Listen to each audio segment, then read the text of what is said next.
Hello friends and students, I am Sandeep Patidar from platinum study classes. आज हम numerical करने वाले हैं अनस्टेडी फ्लो एनर्जी इक्वेशन के third and fourth numerical number 35। Okay, क्या गिवन डेटा है जल्दी से देख लें और वैल्यूज रखें। Consider 8 liter evacuated rigid bottle that is surrounded by the atmosphere 800 kilopascal and 17 degree centigrade. जैसे ये कोई वेजल है, इस वेजल का जो वॉल्यूम है दैट इज 8 लीटर। 8 लीटर इसका वॉल्यूम है और इवैक्यूएटेड है, मतलब इनिशियल मास इज 0 जो है उसको मैं लिखते जाता हूं। Then and this bottle is surrounded by the atmosphere and atmosphere is 800 kilo pascal and 17 degree centigrade. Atmosphere का जो प्रेशर है वो 100 किलो पास्कल है एंड 17 डिग्री सेंटीग्रेड है। ये 3 रीडिंग लिखता हूं मैं। तो आपको जो बॉटल का टैंक का जो वॉल्यूम है, this is initial volume is 8 litre. 8 litre है ना। 8 लीटर का मतलब क्या है बता देता हूं मैं। 1 लीटर यहां पर दिखा देता हूं, metre cube equals to 1000 litre ये होता है। ठीक है, 1000 लीटर। तो 1 litre equals to 1 divide by 1000 metre cube. Okay, so 8 litre equals to 8 divide by 1000 metre cube and that is equals to 0.008 metre cube. तो यहां से हमें पता लग गया 0.008 मीटर क्यूब है ना। हमने ये वॉल्यूम को कन्वर्ट कर लिया। The atmospheric pressure is 100 kilo pascal. Atmospheric pressure मतलब ये पाइपलाइन नहीं कहे हम, एटमॉस्फेरिक प्रेशर है। इसका मतलब है कि यहां पर कोई भी ये ओपन है, ओपन टू एटमॉस्फेयर है ना, एटमॉस्फेयर से। तो atmospheric pressure is 100 kilo pascal and 17 degree centigrade. तो pressure atmosphere equals to 100 kilo newton पर मीटर स्क्वायर। बता दूं मैं आपको, पास्कल होता है न्यूटन पर metre square, kilo pascal is kilo newton पर metre square and temperature is 17 degree centigrade, that is 290 kelvin का टेम्परेचर हो गया। A valve is at the neck of the bottle is now open. अभी तक valve close है, ये condition है। Atmospheric pressure, atmospheric temperature and the volume of the tank, मतलब इस टैंक के अंदर ये जो बाउंड्री आपको दिख रही है ये पूरा वॉल्यूम है। Valve is open and the atmospheric air is allowed to flow into the bottle.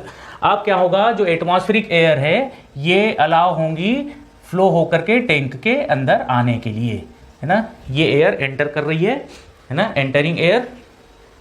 The air is trapped in the bottle, eventually reaches thermal equilibrium with the atmosphere as a result of heat transfer the wall of the bottle. Bottle से जब heat transfer होगी during the process, bottle से जो heat transfer होगी इसकी वजह से thermal equilibrium maintain हो जाएगा। तो फाइनल कंडीशन में ये बोल रहा है, थर्मल इक्विलिब्रियम क्या बोल रहा है, the air trapped in the bottle eventually reaches the thermal equilibrium. Thermal equilibrium का मतलब क्या है, थर्मल इक्विलिब्रियम का मतलब है, thermal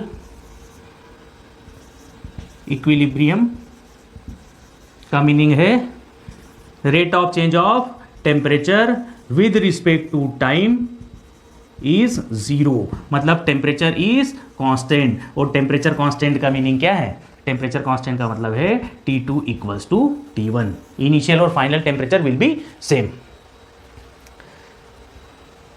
the valve remain open during the process so that the trapped air is also reaches mechanical equilibrium। क्या बोल रहा है, मैकेनिकल इक्विलिब्रियम। ये वॉल्व तब तक ओपन रहेगा जब तक कि मैकेनिकल इक्विलिब्रियम ना आ जाए। मैकेनिकल इक्विलिब्रियम ना आ जाए। मैकेनिकल इक्विलिब्रियम का मतलब क्या है, forces and pressure do not change with time. Time के साथ चेंज नहीं होगा, मतलब initial and final pressure must be same. Okay, mechanical equilibrium का मतलब है d force divided by d time equals to 0, d pressure divided by d time equals to variation of pressure with respect to time is 0. That means P2 will be equals to P1. P2 और P1 same pressure पर होंगे, ठीक है। With the atmosphere क्या बोल रहा है, so that the trapped air also reaches mechanical equilibrium with the atmosphere. तो एटमॉस्फियर का जो प्रेशर होगा वही हो जाएगा मैकेनिकल इक्विलिब्रियम का मतलब एटमॉस्फेरिक प्रेशर। इसका जो फाइनल प्रेशर होगा वो एटमॉस्फेरिक प्रेशर के बराबर होगा। हालांकि जरूरत पड़ेगी कि नहीं ये देखने वाली बात है। इसका मतलब 100 किलो न्यूटन पर मीटर स्क्वायर, ठीक है। ये डेटा दिया है। Determine the net heat transfer through the valve of the bottle during the filling process. आपको ये पता लगाना है कि पाइप फिलिंग होने के वक्त इसके अंदर कितनी हीट रिजेक्ट हुई, ये आपको पता लगाना है। दिस इज आपको ये फाइंड आउट करना है, ठीक है। तो ये क्या हो गया, mass during pipe filling equals to क्या हो जाएगा, m2 माइनस m1 HP हो जाएगा और UP। ड्यूरिंग पाइप फिलिंग क्या है, P का मतलब क्या है, ड्यूरिंग पाइप फिलिंग मतलब P पाइप फिलिंग बोले या फ्रॉम एटमॉस्फेयर बोले, अलग अलग जगह पर अलग अलग सिंबल नोटेशन इसमें लिए हुए हैं। कहीं पर ये इसको I से डिनोट करा है। यहाँ पर P का मतलब क्या है, फ्लो फ्रॉम दी पाइपलाइन और एटमॉस्फेयर। यहाँ पे पाइपलाइन क्या हो गई, एटमॉस्फेयर, एटमॉस्फेयर है ना, एटमॉस्फेयर से। तो इसको कंटिन्यू करते हैं, ठीक है, कंटिन्यू करते हैं। Unsteady flow energy equation for charging of tank और टैंक फिलिंग प्रोसेस। इक्वेशन क्या है, इक्वेशन है लेफ्ट हैंड साइड में आता है net change energy into the control volume, that is greater कौन है, m2 will be greater than m1। क्यों, क्योंकि चार्जिंग का केस है ना। तो m2 u2 minus m1 u1 equals to mp मतलब मास ड्यूरिंग पाइप फिलिंग और mass entering from the atmosphere into the tank with enthalpy hp plus with kinetic energy cp square divided by 2000 plus heat rejected during charging of the tank. एक बार फिर मैं आपको बता दूं ये क्या है, नेट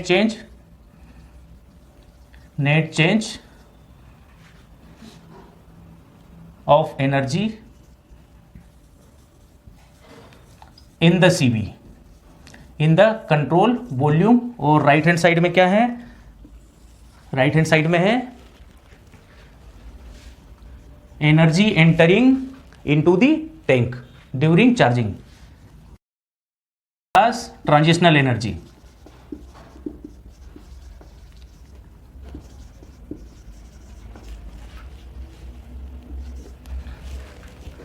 लेफ्ट हैंड साइड में है कि कितनी एनर्जी फाइनली चेंज हुई, final minus initial. Right hand side में है energy entering during the charging plus transitional energy मतलब हीट एंड वर्क के फॉर्म में, ठीक है। इसको सिंप्लीफाई करें, चार्जिंग का केस है, अच्छा U है ना, तो और H इक्वल्स टू होता है CP/T। तो यहाँ पे हमें चाहिए HP तो हो जाएगा CP/TP, ओके। टेम्परेचर कौन सा होगा, HP क्या है, ड्यूरिंग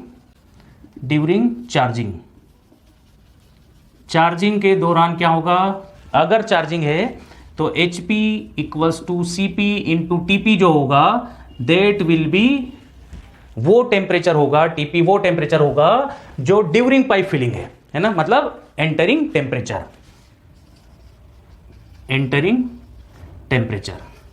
ओके। यही मास्टर पॉइंट है, समझ लो, यही एक मास्टर पॉइंट है, क्लियर है। चलो इसको सिंप्लीफाई करता हूं। अच्छा, जो आपको दिया है उसमें बोलता है इवैक्यूएटेड वेसल, आपको बोल रखा है इवैक्यूएटेड वेसल। इवैक्यूएटेड वेसल का मतलब है कि आपको इनिशियल जो मास दिया है, इनिशियल मास इक्वल्स टू 0, क्योंकि evacuated vessel is evacuated, vacuum है ना, ये इसके अंदर क्या है, वैक्यूम, ठीक। इवेक्यूएटेड वेसल। तो यहाँ पर m1 क्या है, m1 इज 0 है ना, गिवन है। ठीक, अगर m1 को 0 कर देंगे, पहले इसको सिंप्लीफाई करता हूँ एक बार, m2 u2 minus 0 equals to mp को मैं लिख सकता हूँ m2 minus m1 in bracket hp को मैं लिखूँ cp tp plus cp square divided by 2000 plus q। Okay, m1 is 0, यहाँ पर भी एक बार को लिख देता हूँ m1 u1। Okay, m1 is 0, therefore this will 0, m1 is 0, change in kinetic energy is 0, ये हमारा assumption है, this will be negligible, assumption है ना, assumption है, ठीक है, negligible। तो जल्दी से इसको सॉल्व करें, तो लिख दूं मैं m2 cv m2 यहाँ पे u equals to cv, u equals to cvtt, cvt and enthalpy is cpt। Okay, mcv m2 cv t2 minus 0 equals to m2 minus 0 cp into TP, कौन सा, entering temperature plus 0 plus q, यही तो हमें find out करना है, इसी को find out करना है। और थोड़ा सिंप्लीफाई करें तो m2 cv t2 equals to m2 cp tp entering plus find out करना है q। इसमें हमने ये देखना है कि कौन सी वैल्यू हमारे पास है और कौन सी वैल्यू फाइंड आउट करना है, cv yes, t2 yes, and t entering यानी एटमॉस्फेरिक, और t2 क्या होगा, t2 will be equals to t atmosphere and that is equals to 290 kelvin. Values रखें, आंसर ले आए। तो यहाँ पर देखिए cp की वैल्यू भी है, ये भी है, खाली हमारे पास m2 नहीं है। तो सबसे पहले हमारा काम हो जाए m2 को फाइंड आउट कर ले हम, है ना, m2 को फाइंड आउट कर ले, m2 निकालना है। तो P2 V2 equals to M2 R T2, क्योंकि थर्मल इक्विलिब्रियम बोला है, मतलब T2 will be atmospheric temperature and P2 will be atmospheric pressure, thermal equilibrium and mechanical equilibrium. तो यहां पर अगर हम देखें तो T2 will be equals to T atmosphere equals to 290 kelvin and P2 will be equals to atmospheric pressure that is 100 kilo newton पर metre square. हमें M2 की वैल्यू चाहिए, M2 की value that is 100 into V2 क्या होगा, V2 is same, V2 क्या है, V2 equals to V1 equals to 0.008 metre cube. भाई वॉल्यूम थोड़ी चेंज होगा, जो सिस्टम का मतलब जो टैंक का वॉल्यूम है, जो इनिशियल है वही फाइनल वॉल्यूम होगा। तो गैसेस तो पूरा वॉल्यूम ऑक्यूपाई कर लेंगी, तो volume of the gas at the final condition will be the volume of the tank, that is 0.008 equals to m2 हमें फाइंड आउट करना है एंड 0.287 इंटू T2 इज 290। यहां से फाइंड आउट करें m2 and then put in equation in this equation. Okay, m2 is 9.6119 into 10 to the power -3 kg। यही value यहाँ पर रखें और आंसर ले आए। यहाँ पर एक गलती ना कर देना, m2 से m2 कैंसिल आउट नहीं करना, ये प्लस में है, ठीक है। तो हो जाएगा 9.6119 into 10 to the power -3 into cv is 0.718 into T2 is 290 and equals to 9.6119 into 10 to the power -3 into Cp is 1.005 into 290 plus क्या फाइंड आउट करना है, प्लस Q। इक्वेशन को सॉल्व करो और आंसर ले आओ Q। जो आंसर आ रहा है that is -0.7999 that is equivalent to -8 kilojoule. This is the answer, -0.0.7999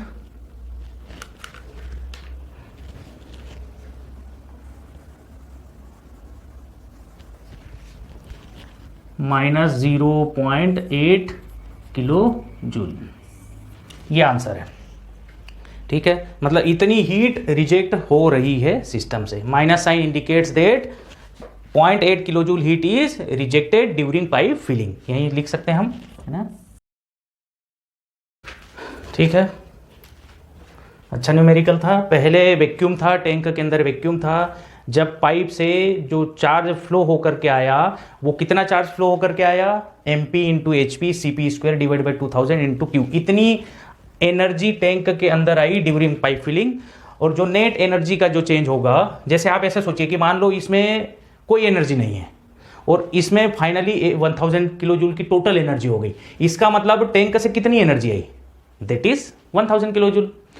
बिल्कुल सिमिलर, अगर मान लो इसमें 100 किलो जूल की एनर्जी है और फाइनल कंडीशन में, इनिशियल कंडीशन में 100 है और फाइनल कंडीशन में 1000 किलो जूल की एनर्जी है, इसका मतलब कितनी एनर्जी टैंक से फ्लो होकर के आई, मतलब कितनी एनर्जी एटमॉस्फेयर से टैंक में एंटर कर रही है, that is final minus initial. तो 1000 माइनस 100 दैट इज 900। ये 900 टोटल चेंज आया और कितना एनर्जी एंटर हुआ, दैट इज 900 किलो जूल। ठीक है, so please note down students.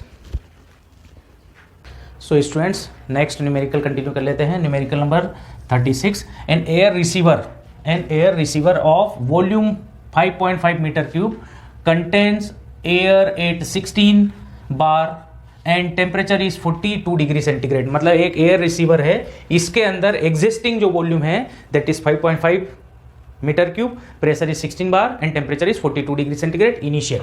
तो हो गया P1 इक्वल्स टू 16 बार, तो उस बार को मैं कन्वर्ट कर देता हूं।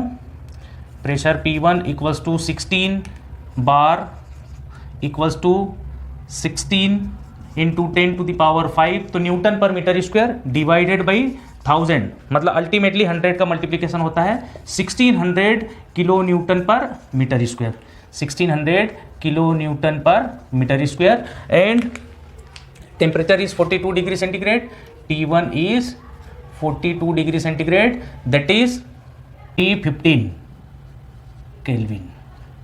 315 Kelvin. Okay. And volume equals to 5.5 meter cube. A valve is opened and some air is allowed to blow out. Blow out का मतलब क्या है? डिस्चार्जिंग का केस है। Blow out to the atmosphere, atmosphere में ब्लो आउट हो रही है, यानी कि यहां से एयर एटमॉस्फेयर में फ्लो होकर के जा रही है। तो कितना मास एटमॉस्फेयर में जा रहा है, that is m1 minus m2, इतना मास एटमॉस्फेयर में जाएगा। यहाँ पे फाइनल कंडीशन में क्या होगा, मास m2 होगा। ठीक है, और यूपी एंड एचपी। ओके, कितनी एंथैल्पी एटमॉस्फेयर में गई, तो ये एंथैल्पी इस एटमॉस्फेयर में गई है discharging enthalpy and discharging internal energy. The pressure of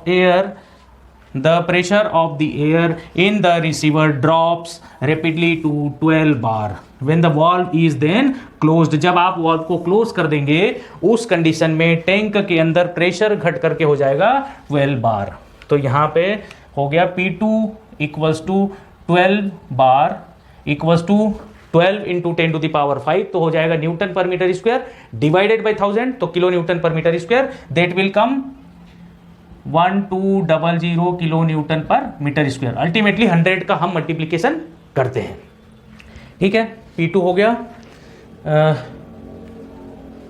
the mass of air which has left the receiver, आपको क्या फाइंड आउट करना है, calculate the mass of air which has left the receiver. आपको पता ये लगाना है कि कितना मास रिसीवर से निकल करके बाहर चले गया, मतलब इसमें m2 बच रहा है। तो आपको ये पता लगाना है during fluid flow from tank to atmosphere and that is MP हम बोल रहे हैं, that will be m2 minus discharge हो गया तो m1 माइनस m2, ऐसा क्यों, क्योंकि m2 is greater then m1 is greater than m2।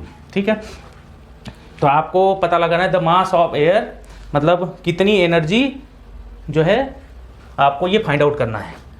Find out M P की वैल्यू फाइंड आउट करना है। सेकेंड चीज क्या फाइंड आउट करना है, the work obtained by utilising the kinetic energy of the discharge air to run a frictionless turbine. आपको ये पता लगाना है कि अगर इस गैसेस से, जैसे यहाँ से अगर कोई टरबाइन कनेक्टेड होता, यहाँ पे सपोज कोई टरबाइन है और इसकी ये ब्लेड्स अगर होती,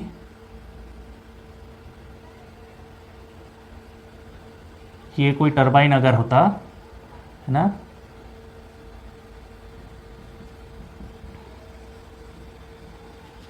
तो जो गैसेस हैं, ये गैसेस टरबाइन पे जो वर्क प्रोड्यूस करेंगी उसकी वैल्यू आपको फाइंड आउट करना है। मतलब क्या फाइंड आउट करना है, काइनेटिक एनर्जी है ना,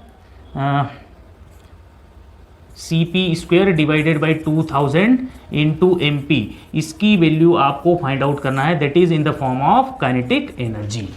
ओके, इसको कंटिन्यू करते हैं, कंटिन्यू कर लेते हैं इसको। देखिए क्या है, आपको MP फाइंड आउट करना है। MP फाइंड आउट करने का मतलब है आपको M1 और M2 दोनों चीज़ें फाइंड आउट करना है। लगा दें इक्वेशन, लगाएं equation, P1 V1 equals to M1R T1। M1 आपको चाहिए, P1 इज 1600 किलो न्यूटन पर मीटर स्क्वायर है ना, 1600 into V1 is 5.5 equals to M1 into 0.287 into T1 is 315 kelvin. यहाँ से M1 इक्वल्स टू, इसको फाइंड आउट कर लो कैलकुलेट करके, आंसर इज 97.3397 kg है ना, तो ये हो गया A।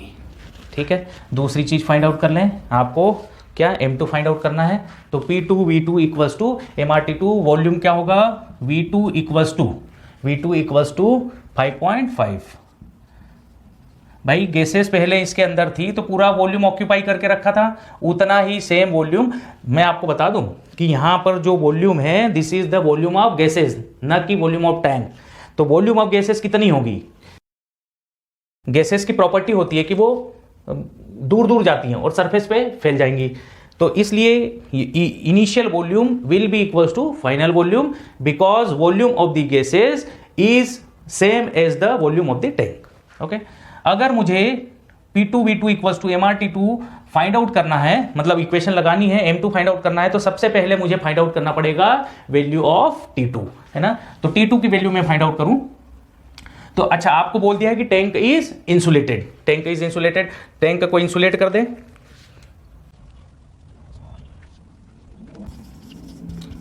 Tank is insulated,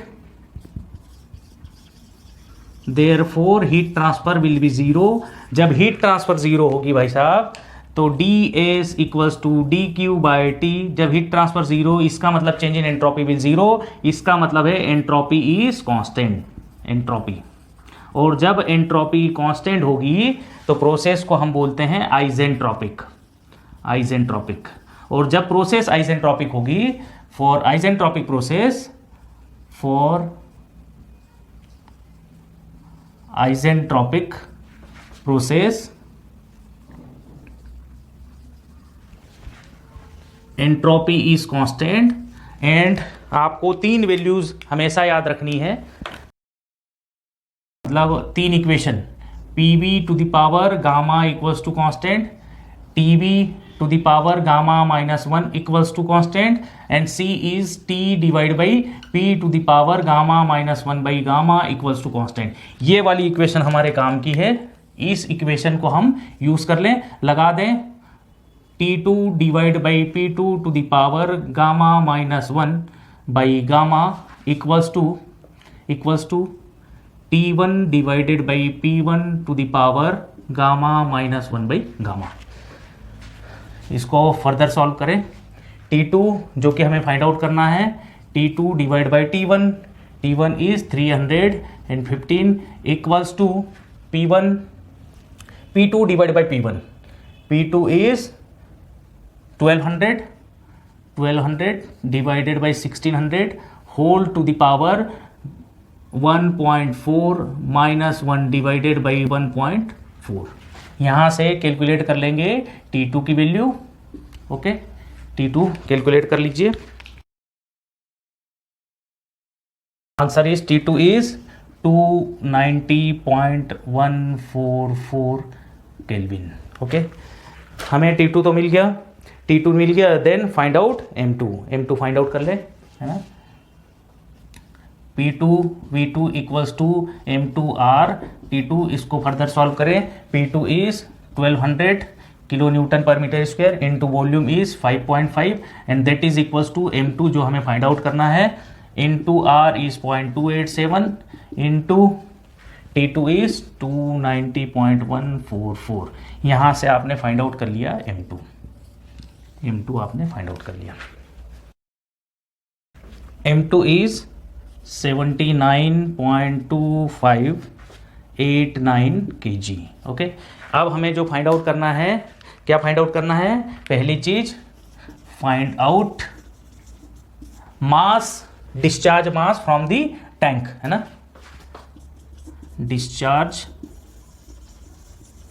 mass of air from the tank, that is MP and MP is M1 minus M2। Discharging का केस है, M1 is greater than M2, values रखें, फाइंड आउट करें। MP equals to M1 that is 97.3397 minus 79.2589, है ना, that is equals to MP आ गया, MP that is 18.08 kg। This is the answer 1। ये हमारा आंसर 1 है। अब हमें क्या फाइंड आउट करना है? ये तो हो गया। अब सेकंड चीज हमें क्या फाइंड आउट करनी है? काइनेटिक एनर्जी, है ना। तो लगा दें, है ना, unsteady flow energy equation for discharging the tank और emptying the tank.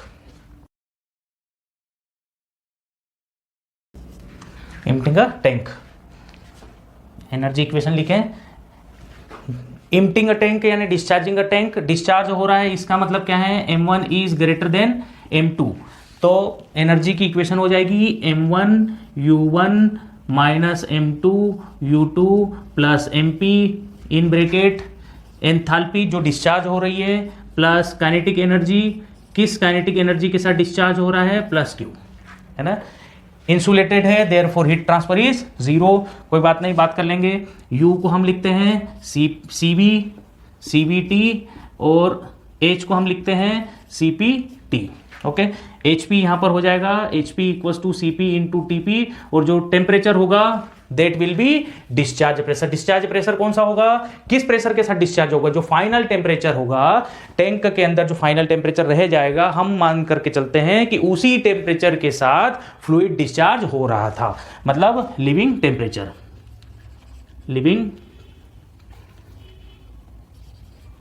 Living temperature मतलब हम इसको बोल सकते हैं T2 temperature.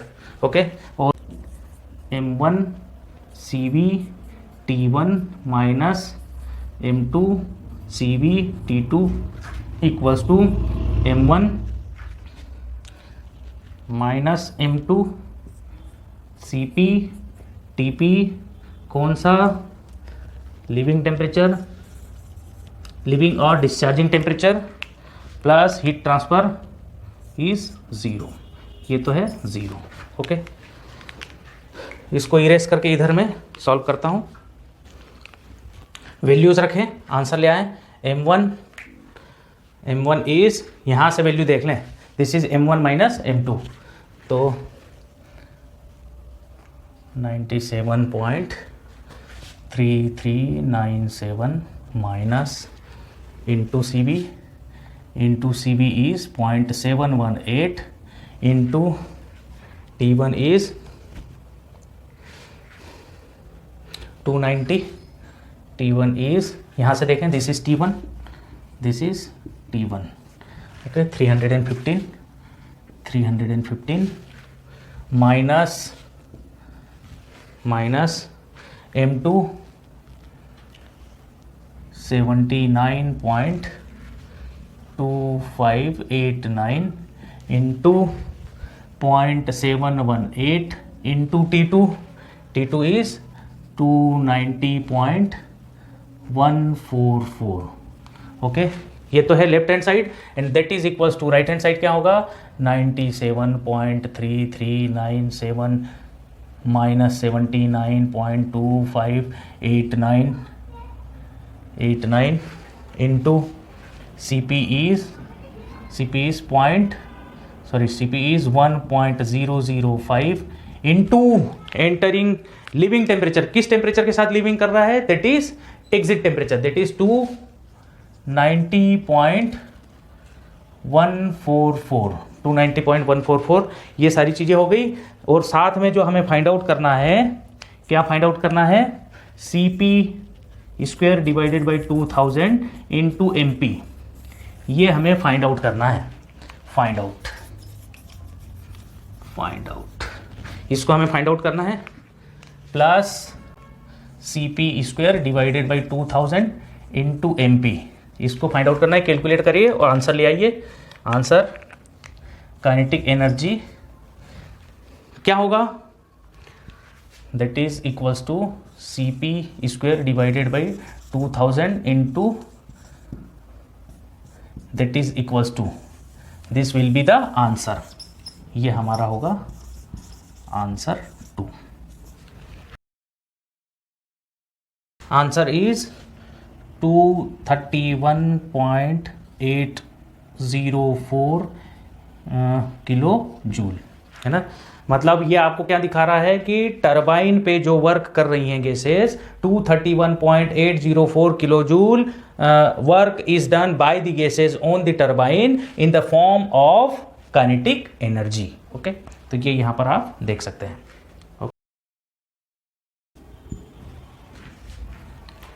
Okay students, so please note down.